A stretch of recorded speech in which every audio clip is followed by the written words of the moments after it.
अस्सलामु अलैकुम वरहमतुल्लाहि वबरकातुह। अल्हम्दुलिल्लाहि वकफ़ा वसलामुन अला इबादिहिल्लज़ीना इस्तफ़ा अम्मा बाद। अऊज़ु बिल्लाहि मिनश शैतानिर रजीम बिस्मिल्लाहिर रहमानिर रहीम।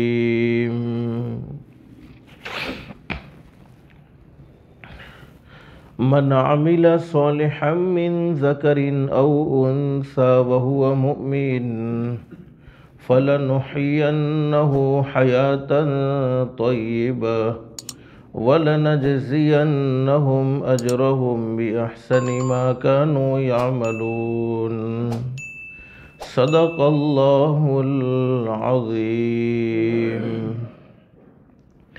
रब्बि इश्रह ली सदरी वयस्सिर ली अमरी वहलुल उक़दतम मिन लिसानी यफ़क़हू क़ौली। सुब्हानक ला इल्म लना इल्ला मा अल्लमतना इन्नका अंतल अलीमुल हकीम। दुरूद शरीफ पढ़े।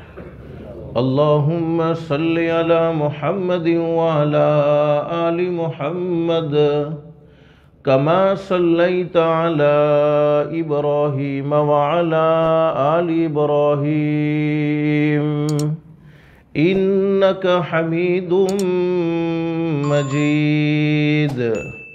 अल्लाहुम्मा बारिक अला मुहम्मदिन व अला आलि मुहम्मद कमा बारकता अला इब्राहीम व अला आलि इब्राहीम इन्नका हमीदुम मजीद।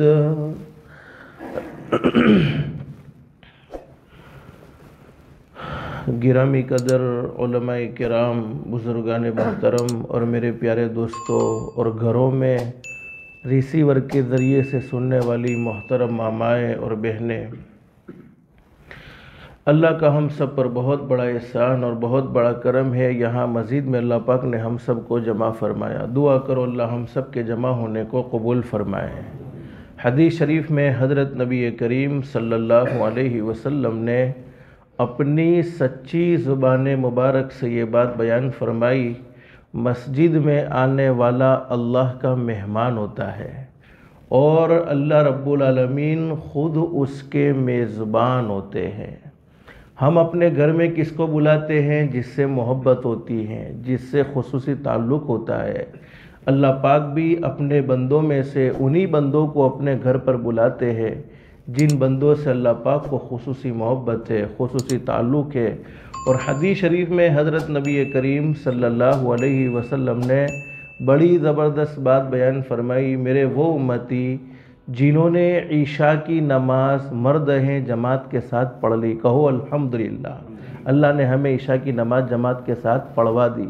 उलमा जानते हमारे आका ताजदार मदीना मुहम्मदुर रसूलुल्लाह सल्लल्लाहु अलैहि वसल्लम ने फरमाया, ईशा की नमाज जमात के साथ पढ़ लेने के बाद हमने कोई अल्लाह को नाराज़ करने वाला काम नहीं किया है, कोई गुनाह नहीं किया है, तो हमारी आधी रात इबादत में शुमार हो गई। फिर हम फ़जर की नमाज की नियत करके सो गए और अल्लाह ने फ़जर की नमाज की तौफ़ीक अता फ़रमा दी, तो और आधी रात हमारी इबादत में शुमार हुई, यानी पूरी रात हमारी इबादत में गिनी गई। अल्लाह पाक हम सबको इन नेमतों की कदरदानी की तौफ़ीक व सादत नसीब फरमाए।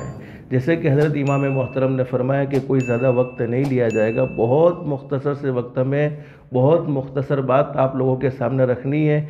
बस अल्लाह से दिल से दुआ कर लो, अल्लाह सबसे पहले मुझे फिर आपको अमल की तौफ़ीक नसीब फरमाए। हम सब की ये चाहत होती है कि हमारा हर आने वाला दिन जाने वाले दिनों से अच्छा होना चाहिए। बोलो, दिनों में से बरकत ख़त्म हो गई है। देखो अब 2025 बहुत करीब शुरू होने वाला है और हदीस शरीफ में हज़रत नबी करीम सल्लल्लाहु अलैहि वसल्लम ने अपनी सच्ची ज़ुबान मुबारक से क़यामत की बहुत सारी निशानियां बयान फरमाई। और हम सब का ये अक़ीदा होना चाहिए कि एक न एक दिन बोलो पूरी दुनिया ख़त्म हो जाएगी। बाकी रहने वाली ज़ात किसकी है बोलो?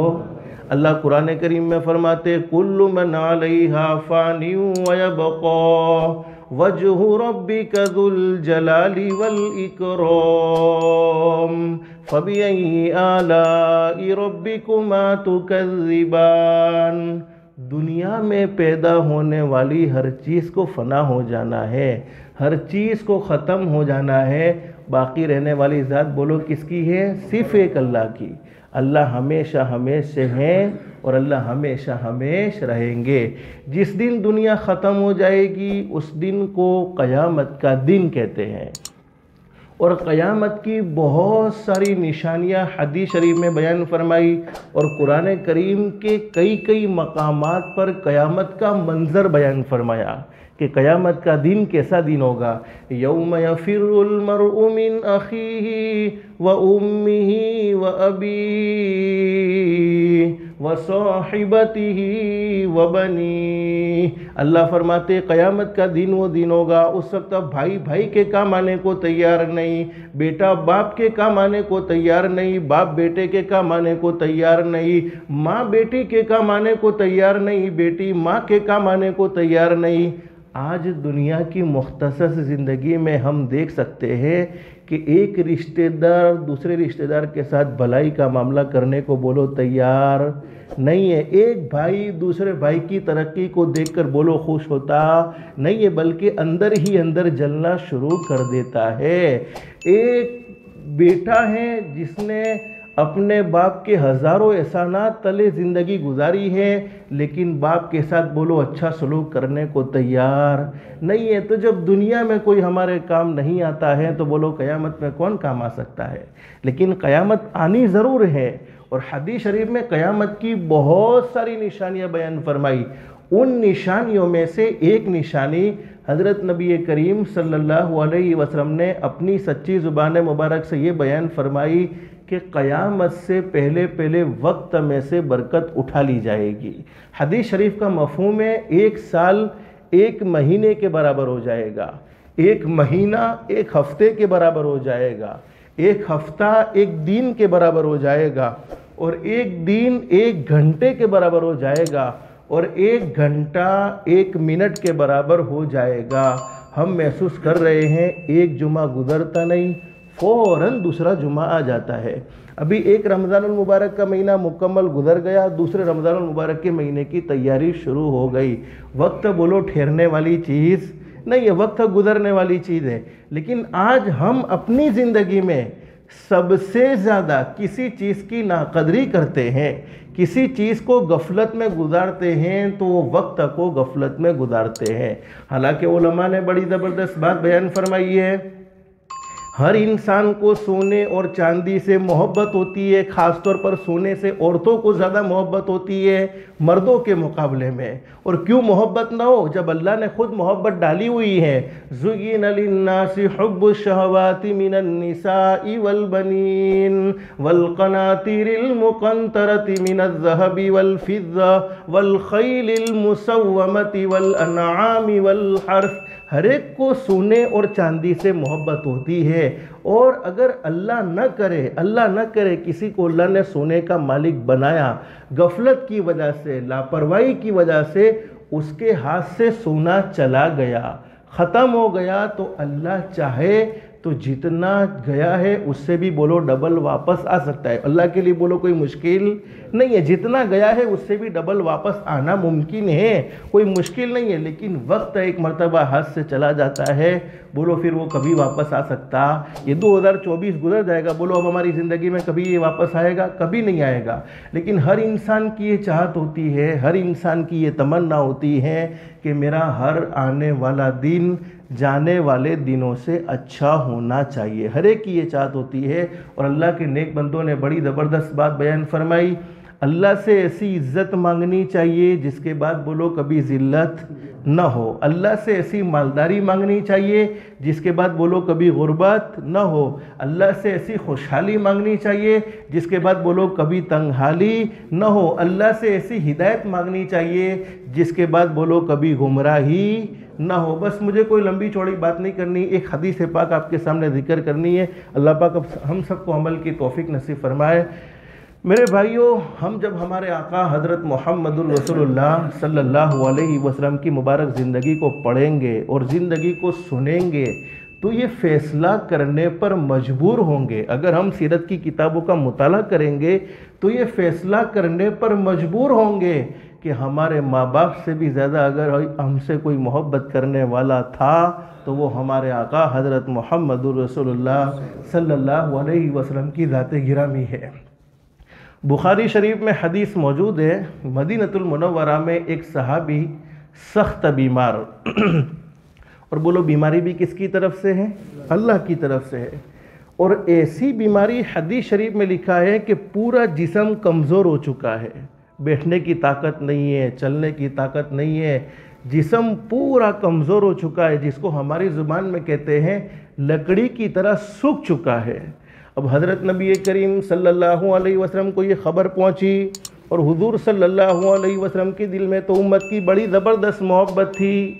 और हदीस शरीफ में मौजूद है, हज़रत नबी करीम सल्लल्लाहु अलैहि वसल्लम ने इरशाद फरमाया, जब मेरा कोई उम्मती किसी बीमार का हाल मालूम करने के लिए, किसी बीमार की खैर खैरियत को मालूम करने के लिए, हमारा कोई पड़ोसी है, हमारा कोई रिश्तेदार है, हमारी मस्जिद का साथी है, जब वो बीमार है और हमें मालूम हुआ है कि वो बीमार है तो उसका हाल मालूम करे। हदीस शरीफ में लिखा है कि जब मेरा कोई उम्मती किसी बीमार के हाल को मालूम करने के लिए या अपने मुसलमान भाई की मुलाकात के लिए, घर घर की मुलाकात, ये मामूली मुलाकात नहीं, तिरमिज़ी शरीफ में हदीस मौजूद है, अपने मुसलमान भाई की मुलाकात के लिए निकलता है तो अल्लाह रब्बुल आलमीन उसके पीछे एक फ़रिश्ता लगा देते हैं और वो फ़रिश्ता पुकार पुकार कर कहता है, यानी आवाज़ दे देकर कहता है कि तुम कितने बाबरकत हो और तुम्हारा चलना कितना बाबरकत है, यानी अल्लाह ने तुम्हें इस अमल के लिए कबूल किया, तुम कितने बाबरकत हो और तुम्हारा चलना कितना बाबरकत है,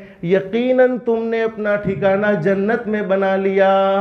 और एक हदीस में बड़ी ज़बरदस्त बात बयान फरमाई, हज़रत नबी करीम सल्लल्लाहु अलैहि वसल्लम ने अपनी सच्ची ज़ुबान मुबारक से ये बात बयान फरमाई। इब्ने माजा शरीफ में हदीस मौजूद है, जब मेरा कोई उम्मती किसी बीमार का हाल मालूम करने के लिए जाता है, आसमान से फरिश्ते आवाज़ देते, तुम खुश रहो, तुम खुश रहो, तुम खुश रहो। बोलो, जिसे खुश रहने की दुआएं आसमान से फरिश्ते देते हो उसकी ज़िंदगी में खुशी आएगी कि नहीं आएगी? ज़रूर आएगी।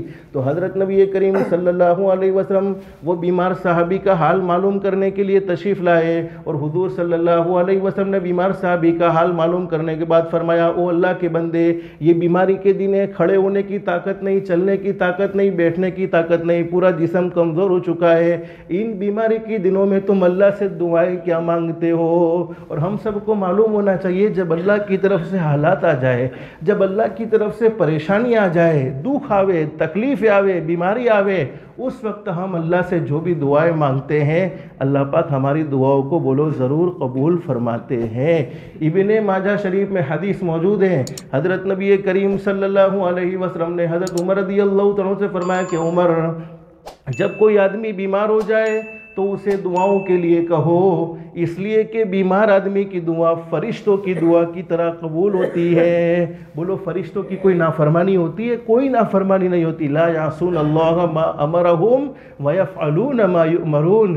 फरिश्ते कभी भी अल्लाह को नाराज़ करने वाला कोई काम करते नहीं हैं। अब हज़रत नबी करीम सल्लल्लाहु अलैहि वसल्लम ने वो बीमार सहाबी से सवाल किया कि बीमारी के दिनों में तुम अल्लाह से दुआएं क्या मांगते हो?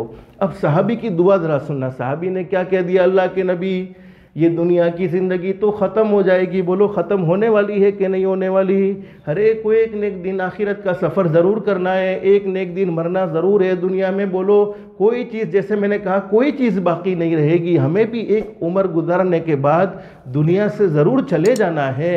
और बड़ी ज़बरदस्त बात बयान फरमाई, इंसान संभल जा अब भी तू, अल्लाह को नाराज़ करते हुए, सर्दी की लंबी लंबी रातों में फजर की नमाज को छोड़ते हुए, झूठ बोलते हुए, कारोबार में किसी को धोखा देते हुए, सूदी लेन देन करते हुए, नफ़रतों को फैलाते हुए, किसी के बारे में दिल में हसद रखते हुए, किसी के बारे में दिल में दुश्मनी रखते हुए, माँ बाप के दिल के टुकड़े करते हुए, घर में रहने वाली कमज़ोर बीवी को परेशान करते हुए, संभल जा इंसान, संभल जा अब भी तू, इंसान संभल जा अब भी तू, मिट्टी में एक दिन जाना है,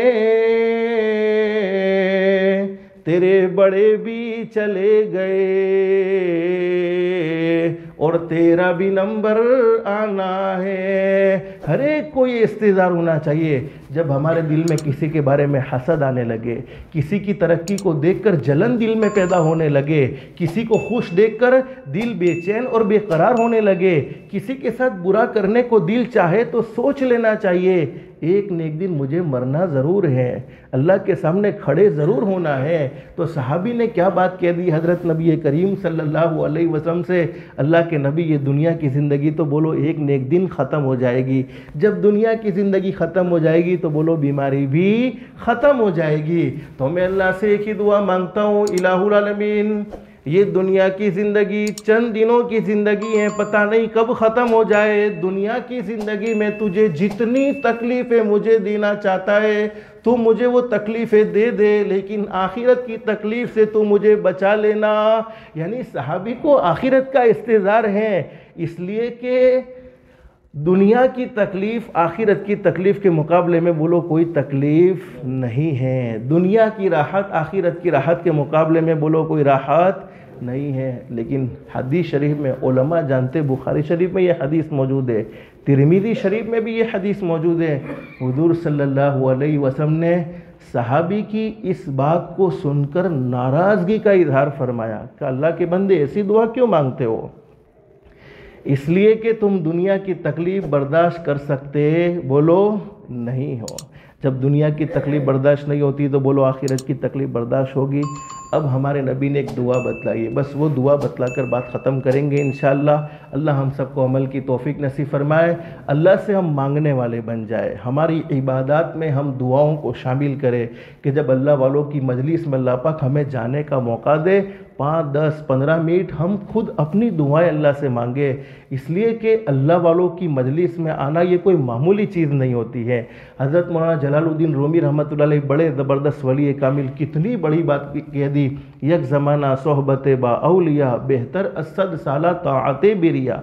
यानी जिसको अल्लाह वालों की एक घड़ी की सोहबत मिल जाए, बोलो सहाबा किराम को अल्लाह ने कैसे चमकाया? हज़रत नबी करीम सल्लल्लाहु अलैहि वसल्लम की सोहबत से चमकाया। और हम सबका ये अकीदा होना चाहिए, अल्लाह पाक ने दुआओं में वो पावर रखा है जो हाकिम की हुकूमत में पावर बोलो नहीं है। दुआओं में वो ताकत है जो तावीज़ वाले बापुओं के तावीज़ में वो ताकत नहीं है। दुआओं में वो असर है जो डॉक्टरों की दवाइयों में वो असर नहीं है। हज़रत नबी करीम सल्लल्लाहु अलैहि वसल्लम ने एक दुआ बतलाई और सहाबी से कहा कि अल्लाह के बंदे ऐसी दुआ ना मांगो, इसलिए कि तुम दुनिया की तकलीफ़ को बर्दाश्त नहीं कर सकते हो, आखिरत की तकलीफ़ तो बर्दाश्त होनी ही नहीं है। लेकिन दुनिया में भी अल्लाह से तकलीफ़ नहीं मांगनी चाहिए, बल्कि क्या मांगना चाहिए? राहत मांगनी चाहिए। हाँ, तकलीफ़ नहीं मांगी थी, फिर अल्लाह की तरफ से तकलीफ़ आ गई। तकलीफ़ें आती हैं, कभी तो अल्लाह पाक अपने बंदों को गुनाहों से पाक और साफ़ करना चाहते हैं, और कभी आदमी अल्लाह की इताअत में फरमा बरदारी में ज़िंदगी गुजारता है तो अल्लाह पाक इसके दर्जात को बुलंद करना चाहते हैं। बोलो अंबिया किराम के साथ तकलीफ़ रही कि नहीं रही है? हमने कई नबियों के ऐसे वाक़या सुने। खुद हज़रत नबी करीम सल्लल्लाहु अलैहि वसल्लम की सही हदीस के अल्फाज कि मुझे इस दीन के खातिर, इस ईमान की मेहनत के खातिर जितना मुझे सताया गया, जितनी मुझे तकलीफ़ें पहुंचाई गई, जितना मुझे आजमाया गया, इतना किसी और को बोलो नहीं सताया गया। तो तकलीफ़ें आती है, कभी कभी अल्लाह पाक दर्जात को बुलंद करना चाहते हैं। हमारे नबी ने एक दुआ बतलाई है, उस दुआ का एहतमाम करेंगे, अल्लाह पाक हर आने वाला दिन जाने वाले दिनों से अच्छा बनाएगा। ज़िंदगियों में उलझने हैं, परेशानी है, कर्ज़ों में डूब चुके हैं, हलाल कमाई के लिए कोशिश करते हैं, मेहनत करते हैं, लेकिन कोई रास्ता नज़र आता नहीं है। गुनाहों से बचना चाहते हैं, लेकिन गुनाहों से बोलो छुटकारा मिलता नहीं है। तौबा करते हैं, बार बार तौबा तोड़ देते हैं, तौबा करते हैं, बार बार तौबा तोड़ देते हैं। तो हज़रत नबी करीम सल्लल्लाहु अलैहि वसल्लम ने एक दुआ बतलाई है, और मैं समझता हूँ कि ये दुआ मजमे में बैठने वाले 99% लोगों को याद होगी। 99% नहीं, बल्कि यूँ समझो 100% लोगों को याद होगी। सिर्फ सुन्नत समझकर एहतिमाम के साथ पढ़ने की ज़रूरत है, इस्तेहज़ार के साथ। और बुखारी शरीफ में हदीस मौजूद है, हज़रत नबी करीम सल्लल्लाहु अलैहि वसल्लम ने अपनी मुबारक ज़िंदगी में जिनके सदक़े में अल्लाह ने पूरी कायनात को सजाया, जिनके सदक़े में अल्लाह ने पूरी कायनात को बनाया, और हम सब का यह अक़ीदा होना चाहिए, हज़रत नबी करीम सल्लल्लाहु अलैहि वसल्लम ने कोई बात कही, बोलो अपनी मर्ज़ी से नहीं कही, किसकी मर्ज़ी से कही? अल्लाह की मर्ज़ी से कही। वमा यंतिक़ु अनिल हवा इन हुवा इल्ला वह्युन यूहा। अल्लाह फरमाते मेरे महबूब हज़रत मुहम्मदुर रसूलुल्लाह सल्लल्लाहु अलैहि वसल्लम जब भी कोई बात करते हैं, ज़ुबान सिर्फ मेरे महबूब की हुआ करती है, कलाम तो बोलो खुद किसका होता है? रब्बुल आलमीन का होता है, अल्लाह का होता है। हुज़ूर सल्लल्लाहु अलैहि वसल्लम ने अपनी ज़िंदगी में ये दुआ मांगी, हर एक को याद होगी। कौन सी दुआ? रब्बना आतिना फिद दुनिया हसना हसनतन व फिल आखिरति हसना हसनतन व क़िना अज़ाबन नार। कितनी छोटी सी दुआ है, पढ़ेंगे इंशाअल्लाह, फ़ायदा सुनो। अब हदीस शरीफ में हज़रत नबी करीम सल्लल्लाहु अलैहि वसल्लम ने सहाबी को ये दुआ बतलाई। दुआ का तर्जमा, रब्बना आतिना फिद दुनिया हसना, ए अल्लाह तू हमारी दुनिया अच्छे से अच्छी बना दे। बोलो जिसकी दुनिया खुद अल्लाह सवारे, उसकी दुनिया को कोई उजाड़ सकता है? उसके कारोबार पर कोई जादू कर सकता है? उसके मकान में कोई जिन्नात का हमला हो सकता है? उसकी बीवी बच्चों को कोई नुकसान पहुंचा सकता है? चूँकि पहले दुनिया की ज़िंदगी है, इसलिए हमारे नबी ने दुनिया की भलाई मांगी। ए अल्लाह तू हमारी दुनिया को बेहतर से बेहतर बना दे। उलमा जानते, इमाम बुखारी अलैहि रहमा बड़े ज़बरदस्त मुहद्दिस गुजरे हैं, जिनकी बुखारी शरीफ कुरान करीम के बाद सबसे बड़ा दर्जा अगर किसी किताब का है तो बुखारी शरीफ का है। इमाम बुखारी की एक और किताब है अल अदबुल मुफरद, जिसमें इमाम बुखारी अलैहि रहमा ने बहुत सारी हज़रत नबी करीम सल्लल्लाहु अलैहि वसल्लम की हदीसों को जिक्र किया है। हज़रत नबी करीम सल्लल्लाहु अलैहि वसल्लम ने इरशाद फरमाया, इंसान के खुश नसीब होने की, खुशकिस्मत होने की बहुत सारी निशानियां हैं, लेकिन उनमें से कुछ निशानियां हज़रत नबी करीम सल्लल्लाहु अलैहि वसल्लम ने बयान फरमाई। जिसको अच्छी सवारी मिल जाए, जिसको हमारी ज़ुबान में कहते हैं वीआईपी गाड़ी, वीआईपी सवारी मिले, जिसको अच्छा वसी मकान मिल जाए, जिसको अच्छा पड़ोसी मिल जाए, इसलिए कि पड़ोसी भी बहुत बड़ी अल्लाह की नेमत है कि पड़ोसी जिसका अच्छा हो, और शोहर को फरमा बरदार अच्छी बीवी मिले, बीवी को उसके मुताबिक अच्छा शोहर मिल जाए, ये आदमी बड़ा खुश नसीब है, बड़ा खुशकिस्मत है। तो बोलो दुनिया में अच्छाई मांगने से बोलो अल्लाह ने रोका, वीआईपी ज़िंदगी गुजारने से बोलो अल्लाह ने रोका। तिरमिज़ी शरीफ में हदीस मौजूद है, एक मरतबा एक सहाबी ने अल्लाह के नबी से सवाल कर लिया, अल्लाह के नबी कभी कभी ऐसा होता है कि हम अच्छे कपड़े पहनते, मैं हदीस का मफहूम आपको सुनाता हूँ, अच्छी टोपी पहनते, अच्छे कपड़े पहनते, अच्छा जूता पहनते हैं तो दिल में खुशी होने लगती है, दिल खुश होता है। तो क्या ये घमंड में शामिल तो नहीं? क्या ये तकब्बुर में शामिल तो नहीं? हुजूर सल्लल्लाहु अलैहि वसल्लम ने फरमाया बिल्कुल नहीं, बल्कि हदीस शरीफ के अल्फाज, अल्लाह रब्बुल आलमीन खुद जमील हैं और अपने बंदों पर जमाल को पसंद फरमाते हैं, यानी खुद भी खूबसूरत है और अपने बंदों पर भी खूबसूरती को देखना पसंद फरमाते हैं। घमंड तो ये हैं आदमी अपने आप को अच्छा समझे और दूसरों को कमतर, हकीर और जलील समझे, और उसके सामने हक बात आ जाए, उसके सामने हक वाज़े हो जाए, उसके बावजूद वो हक बात को तस्लीम करने के लिए तैयार ना हो, यानी मानने के लिए तैयार ना हो। तो वीआईपी ज़िंदगी गुजारना हलाल कमाई से बोलो कोई मुमानात नहीं है। अब दुआ के अल्फाज के तर्जमे सुनो। अल्लाह रब्बुल आलमीन से दुआ मांगी जा रही है, ए अल्लाह तू हमारी दुनिया को बेहतर से बेहतर बना दे, क्या मतलब है? अल्लाह पाक दुनिया की ज़िंदगी में चैन सुकून नसीब फरमा देगा, दुनिया की तमाम उलझनों से अल्लाह पाक आफियत के साथ छुटकारा नसीब फरमा देगा। वफिल आखिरती हसना, अब आखिरत की ज़िंदगी तो मरने के बाद की ज़िंदगी, अल्लाह तो हमारे मरने के बाद की ज़िंदगी को अच्छे से अच्छा बना दे। क्या मतलब है? अल्लाह पाक ऐसे अमाल की तौफीक नसीब फरमाएगा जिन अमाल से जन्नत संवरती है, जिन अमाल से आखिरत संवरती है। यानी बहुत से लोग कहते हैं कि हम फलाना गुनाह छोड़ना चाहते हैं, लेकिन बोलो छोड़ सकते हैं नहीं है। फजर की नमाज में बहुत कोशिश करते हैं, उठना चाहते हैं, सर्दी की लंबी लंबी रातें हैं, लेकिन फजर की नमाज में उठ सकते नहीं है। तो हम सब का ये अकीदा होना चाहिए, बोलो नेक अमल हम अपनी मर्ज़ी से नहीं कर सकते हैं जब तक कि हमारा पैदा करने वाला अल्लाह हमें नेक अमल की तौफीक न दे देवे, और गुनाहों से हम अपनी मर्ज़ी से नहीं बच सकते हैं जब तक कि हमारा पैदा करने वाला अल्लाह हमें गुनाहों से बचने की ताकत और क़ुव्वत अता न फरमा देवे। तो इस दुआ को एहतिमाम के साथ पढ़ने की बरकत से अल्लाह पाक बड़े बड़े गुनाहों से बचाएगा। वक़ीना अज़ाबन्नार, और अल्लाह तो मुझे जहन्नम की आग से बचा लेना।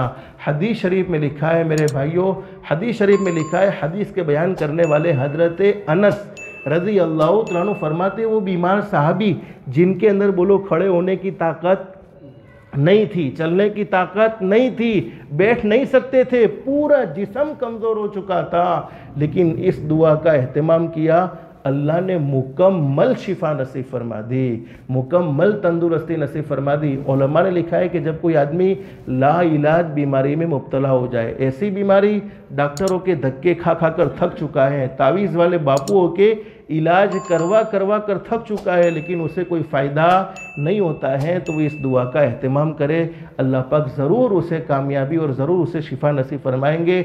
आखिर एक बात मेरे भाइयों, हमारे नबी से बढ़कर बोलो दुनिया में कोई सच्चा इंसान, अरे बोलो ना कोई सच्चा इंसान नहीं।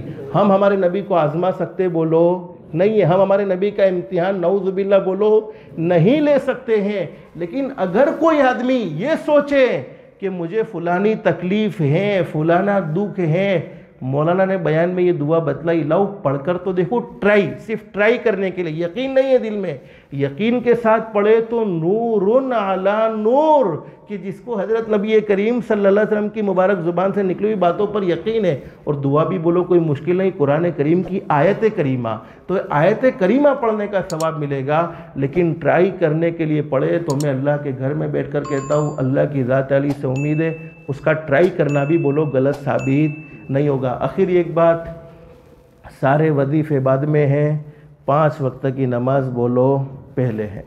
हज़रत मौलाना किफ़ायतुल्लाह साहब, अल्लाह पाक इनके इल्म, अमल, उम्र, तकवा, परहेज़गारी में खूब बरकत नसीब फरमाए। इन्होंने हुस्न ज़न रखते हुए मुझे यहाँ पर कुछ बातें करने की इजाज़त अता फरमाई। हालांकि हम तो हज़रत से मिलना आना चाहते थे, लेकिन 2 बातों की नीयत कर लो, आज की मजलिस में करेंगे इंशाअल्लाह। बाकी इस्लाही बातें तो आप हज़रत वाला की ज़ुबान से बहुत अच्छी तरीके से सुनते हैं, बस अल्लाह पाक हमारा सुनना अमल में पैदा फरमा दे और अल्लाह हम सबको सही अमली ज़िंदगी नसीब फरमाए। आज की मजलिस में 2 काम की नीयत कर लो। अगर ये 2 काम हमारी ज़िंदगी में है, दुनिया वाले हमें अच्छा समझे न समझे, हमारी इज़्ज़त करे न करे, हमसे मोहब्बत करे न करे, हमारा इकराम करे न करे, हमारे साथ अच्छा मामला करे न करे, पैदा करने वाला अल्लाह कहेगा। अगर किसी अल्लाह के बंदे ने ये काम किए, और माँ बहनें सुन रही है तो माँ बहनें 3 काम की नीयत करे। अगर किसी मेरी बहन ने, किसी मेरी माँ ने, किसी बेटे ने ये 3 कामों की नीयत कर ली, अल्लाह पाक फरमाएंगे तुमसे अच्छा ये मेरी ज़मीन पर कोई नहीं हो सकता है। नंबर 1, 5 वक्त की नमाज बोलो पढ़ेंगे इंशाअल्लाह, इसलिए कि जो अल्लाह के सामने झुकने वाला हो, बोलो उससे अच्छा कोई हो सकता है। और जो अल्लाह के सामने झुकेगा, बोलो अल्लाह पाक उसे दुनिया वालों के सामने झुकने नहीं देगा, बल्कि पूरी दुनिया को उसके सामने झुका देगा। और जो अल्लाह के सामने नहीं झुकेगा, उसे पूरी दुनिया के सामने झुकना पड़ेगा। और हदीस शरीफ में हज़रत नबी करीम सल्लल्लाहु अलैहि वसल्लम ने अपनी मुबारक ज़िंदगी में अपनी उम्मत को ये पैगाम दिया, कुर्रतु ऐनी फ़ी सलाह, मेरे उम्मतियों मेरी आँखों को ठंडा करना चाहते हो, नमाज को कभी मत छोड़ना, सर्दी के डर से, ठंडी के डर से फजर की नमाज को कभी मत छोड़ो। क्या मेरे भाइयों, हम जहन्नम की आग को भूल चुके हैं? जहन्नम की ठंडा अज़ाब भी है, जहन्नम में गर्म अज़ाब भी है, तो क्या हम जहन्नम के अज़ाब को भूल चुके हैं? तो पहला काम 5 वक्त की नमाज पढ़ेंगे। हमारे नबी ने आखिरी वक्त में भी दुनिया से पर्दा फरमाते हुए ये पैगाम दिया, अस्सला अस्सला। नमाज को कभी मत छोड़ना। नमाज पढ़ेंगे अल्लाह पाक रोज़ी में बरकत नसीब फरमाएंगे। नमाज पढ़ेंगे अल्लाह पाक हमारी औलाद को हमारी आंखों का ठंडक बनाएंगे, हमारा फरमा बरदार बनाएंगे। नमाज पढ़ेंगे अल्लाह पाक शैतान मरदूद के हमले से दुनिया में भी हमें बचा लेंगे और मौत के वक्त भी शैतान मरदूद के हमले से हमें बचा लेंगे। और सबसे बड़ा इनाम, मौत आएगी, रूह निकालने वाले फरिश्ते खुद कलमा पढ़ाएंगे, फिर उसके बाद हमारी रूह कब्ज़ करेंगे। तो पहला काम बोलो क्या करेंगे इंशाअल्लाह? 5 वक्त की नमाज। दूसरा काम, अपनी ज़ात से किसी को दुख मत पहुंचाओ, किसी को तकलीफ़ मत पहुंचाओ। किसी के साथ अच्छा सलूक नहीं कर सकते हो न करो, लेकिन उसके साथ बुरा सलूक भी बोलो न करो। किसी को फ़ायदा न पहुंचा सकते हो न पहुंचाओ, लेकिन किसी को नुकसान भी बोलो न पहुंचाओ। कमा तदीन तुदान, जैसा करोगे बोलो वैसा भरोगे, जैसी करनी वैसी भरनी, ना मानो तो करके देखो। जन्नत भी है दोज़ख भी है, ना मानो तो मर के देखो। भले अमल का भला नतीजा, बुरे अमल का बुरा नतीजा। जिन लोगों ने बुरा किया है चल कर उनका घर देखो। किसी को सताने वाले, किसी के दिल के टुकड़े टुकड़े करने वाले, किसी को ठेस पहुंचाने वाले कभी सुकून और इत्मीनान की बोलो नींद सो सकते नहीं। अल्लाह पाक उनकी जिंदगियों से चैन सुकून छीन लेता है। जिन्हें सताया है उन्हें तो कभी न कभी राहत मिल जाती है, लेकिन सताने वालों को बोलो कभी राहत मिलती नहीं है। हदीस शरीफ में फरमाया नबी करीम सल्लल्लाहु अलैहि वसल्लम ने, अल्लाह रब्बुल आलमीन बड़े करीम है, बड़े रहीम है। पूरी ज़िंदगी गुनाहों में गुजर जाए, पूरी ज़िंदगी नाफरमानी में गुजर जाए, लेकिन सिर्फ एक मरतबा सच्चे दिल से कह दिया जाए, कहो अस्तगफिरुल्लाह, कहो फिर कहो। और घरों में सुनने वाली मोहतरमा माएँ और बहनें भी कहे अस्तगफिरुल्लाह अस्तगफिरुल्लाह अस्तगफिरुल्लाह, जिसके माना ये है कि ए अल्लाह मैं तुझसे माफ़ी मांगता हूँ। कोई औरत है, ए अल्लाह मैं तुझसे माफ़ी मांगती हूँ। अल्लाह रब्बुल आलमीन फरमाते, ओ मेरे बंदे, ओ मेरी बंदी, तूने मुझसे माफ़ी मांगी है, मेरी इज़्ज़त की कसम मैंने तेरी ज़िंदगी भर के सारे गुनाहों को माफ़ कर दिया है। और ऐसा माफ़ किया है अत्ताइबु मिनज़ ज़ंबि कमल्ला ज़ंबल, जैसा कि तूने बोलो गुनाह किया ही नहीं था। लेकिन 2 गुनाह ऐसे हैं, अल्लाह रब्बुल आलमीन बड़े करीम बड़े रहीम, ज़िंदगी में जितने भी गुनाह हो जाए अल्लाह पाक अपने फजलो करम से बोलो माफ़ फरमा देते हैं। लेकिन 2 गुनाह ऐसे हैं जिनकी सज़ा मरने के बाद तो मिलती ही मिलती है, मरने से पहले पहले दुनिया में भी ज़रूर मिल जाती है। नंबर 1, जिसने अपने माँ बाप के दिल के टुकड़े टुकड़े किए हो, माँ बाप को सताया हो। अपनी बेटियों से, अपने जवान भाइयों से कहूँगा हमेशा अपने माँ बाप को राहत पहुँचाओ, माँ बाप के साथ बुरा सलूक ना करो। हदीस शरीफ में लिखा है कि जिसने माँ बाप के साथ अच्छा सलूक किया अल्लाह पाक मरने के वक्त को उसके लिए आसान फरमा देंगे। और माँ बाप का बोलो कोई बदल हो सकता नहीं है। बेटे का बदल दूसरा बेटा, बेटी की बदल दूसरी बेटी, बीवी का बदल दूसरी बीवी, लेकिन माँ बाप ऐसी नेमत है जो बोलो कभी मिल सकती नहीं है। तो हमेशा अपने माँ बाप को राहत पहुँचाओ। और दूसरा गुनाह, जिसने किसी पर जुल्म किया, ज़ाती का मामला किया, जालिम को अल्लाह पाक ढील ज़रूर देते हैं, लेकिन जालिम को पकड़ते भी ज़रूर हैं। और जब जालिम को अल्लाह पाक पकड़ते हैं तो अल्लाह की पकड़ से बोलो कोई तावीज़ वाला बापू जालिम को छुड़ा सकता नहीं है। जब सामने वाला कमज़ोर है, पैदा करने वाला अल्लाह बोलो कमज़ोर नहीं है, वो कमज़ोर की तरफ से ज़रूर जवाब देता है।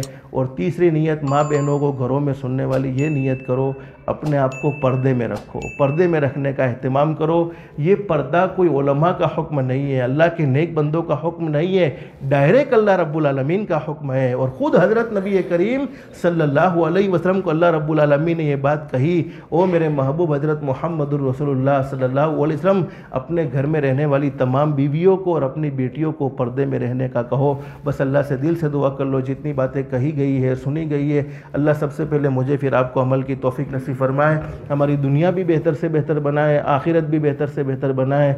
अल्लाह के अहकाम के मुताबिक हज़रत नबी करीम सल्लल्लाहु अलैहि वसल्लम के तरीक़े के मुताबिक ज़िंदगी गुजारने की तौफीक व सादत नसीब फरमाए। अल्लाह पाक हम सबको कहने सुनने से ज़्यादा इखलास, इस्तिखलास और इस्तिकामत के साथ अमल की तौफीक नसीब फरमाए। आमीन या रब्बल आलमीन। व आखिरु दवाना अनिल हम्दुलिल्लाहि रब्बिल आलमीन। हज़रत मौलाना आप तशरीफ़ लाए, आपकी दुआ में हम शामिल होंगे इंशाअल्लाह। हज़रत दुआ फरमाएंगे।